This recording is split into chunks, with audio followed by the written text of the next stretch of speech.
বিজ্ঞানী আইনস্টাইনের মতে দুর্বলেরা প্রতিশোধ নেয়, মানসিক দিক থেকে যারা শক্তিশালী তারা ক্ষমা করে দেয়, আর বুদ্ধিমান মানুষেরা উপেক্ষা করে।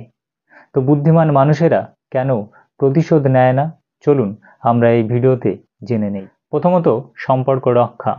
প্রতিশোধ নিতে গেলে সম্পর্কের অবনতি ঘটতে পারে, তাই সম্পর্ক টিকিয়ে রাখার জন্য সমাধানমূলক চিন্তাভাবনার প্রতি তারা বেশি মনোযোগ দিয়ে থাকে।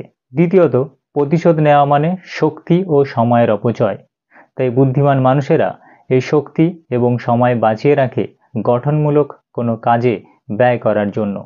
তাই অহেতুক প্রতিশোধ নিয়ে তারা শক্তি ও সময়ের অপচয় করে না। তৃতীয়ত, বুদ্ধিমান মানুষের নৈতিকতা ও মূল্যবোধ অনেক বেশি থাকে, সেই কারণে তারা নৈতিকতা ও মূল্যবোধকে বেশি গুরুত্ব দেয়, যে কারণে তারা প্রতিশোধের প্রতি মনোযোগ দেয় না। চতুর্থত, সমাধানমুখী দৃষ্টিভঙ্গি। বুদ্ধিমান মানুষেরা প্রতিশোধ নিতে গিয়ে সম্পর্ক, শক্তি, সময়, মূল্যবোধ ইত্যাদির অপচয় করতে চায় না। তারা বরং কি করে সমস্যার সমাধান করা যায় সেই দিকে বেশি গুরুত্ব দিয়ে থাকে।